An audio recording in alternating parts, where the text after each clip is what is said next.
Hey everyone, welcome back to my YouTube channel. If you're new to my channel, my name is Janos. I'm a professional concept artist. I work in games right now, and today I want to show you everything I know about how to draw a face.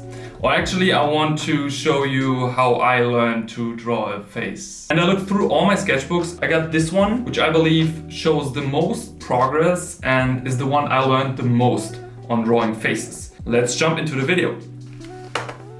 As you can see, I did a lot of face drawings, and these are all from imagination, but I always had trouble with really identifying what makes a face. Because there are so many different approaches when it comes to drawing a face and drawing a head. I always had trouble with that, especially when it came to features.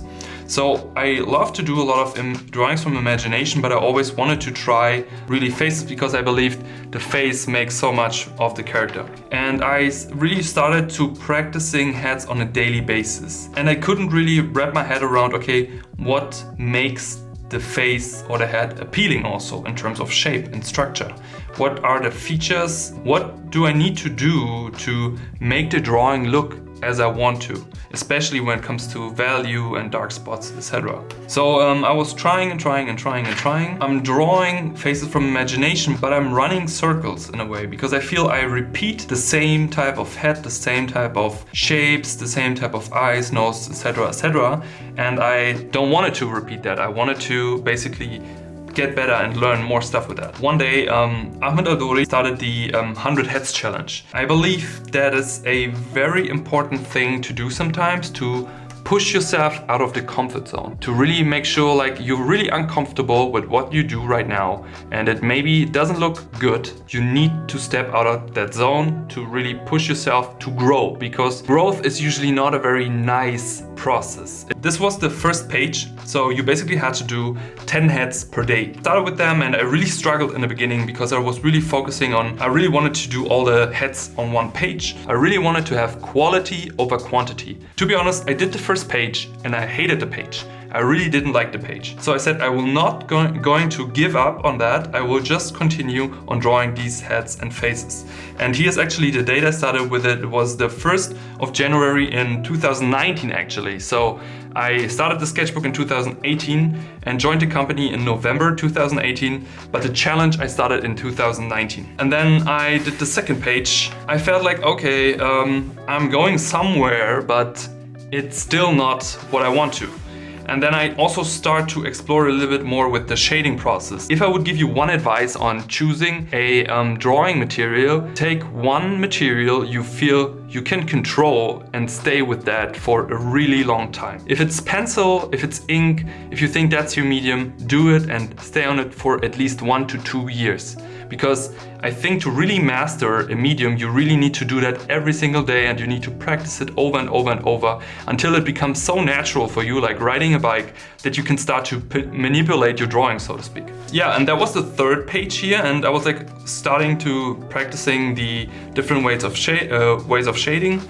And then this happened. This was page number 4. I started to feel a difference in my drawings when it comes to faces and heads.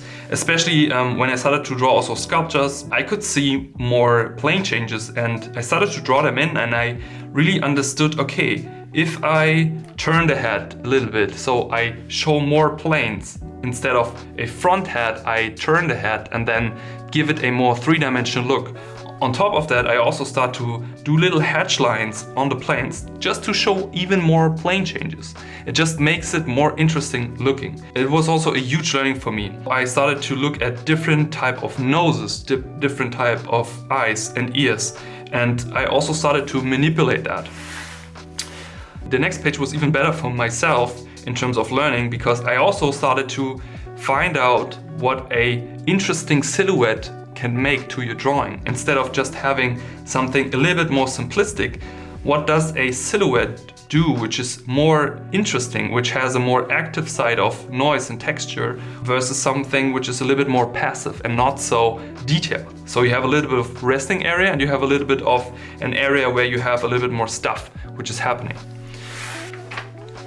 And this was really my most favorite pages on the whole challenge, because I feel, okay, this is something I now understand, and now I'm comfortable enough to do that.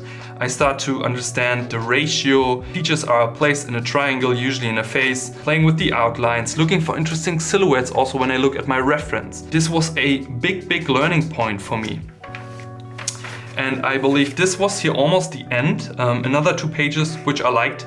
Not all of them drawings were perfect, but I really enjoyed that. I really enjoyed doing them, and I feel like, okay, this was already worth it to push myself out of the comfort zone. And this was the last page, and I went back to drawing faces from imagination. And I believe that's also a big process for you. You should always try to do challenges, draw a lot of stuff from reference, and then go back to drawing from imagination, because you always need to challenge your own imagination, your own creativity, because you really need to see what's inside of you. Yeah, and I just continue with that.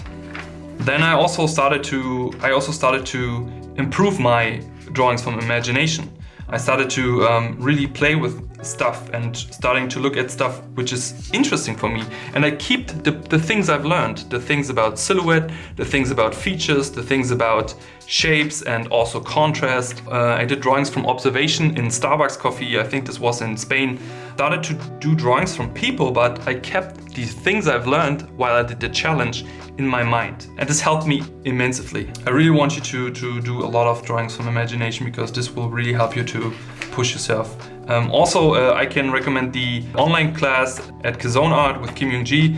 If you're a little bit more advanced, it's maybe not something you don't know, but if you're not so advanced, I can definitely recommend to do the class. Also, it's in Korean, and you have to really watch it and read all the subtitles if you're not understanding Korean. So you actually pay way more attention to the class then, which is nice.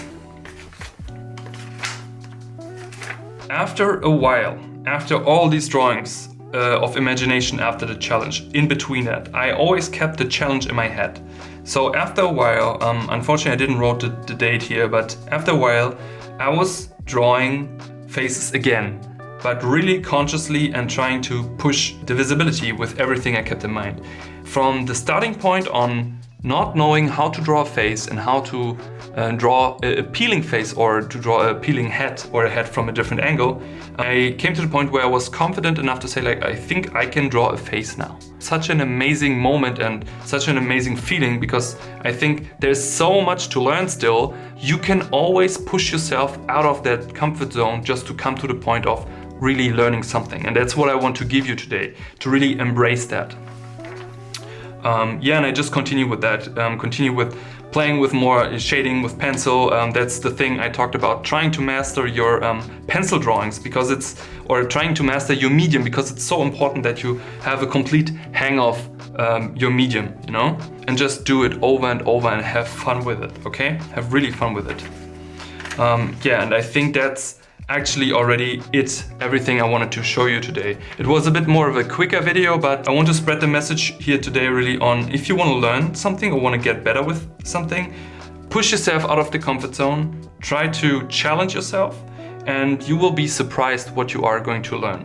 And when you learn that, you will be so happy about it and so thankful that you actually challenge yourself. I hope you could maybe take something out of that. If so, just give it a thumbs up, and I wish you all a wonderful day. If you're new to the channel, make sure to subscribe. Otherwise, follow me on Instagram, and see you soon in the next video. Ciao, ciao.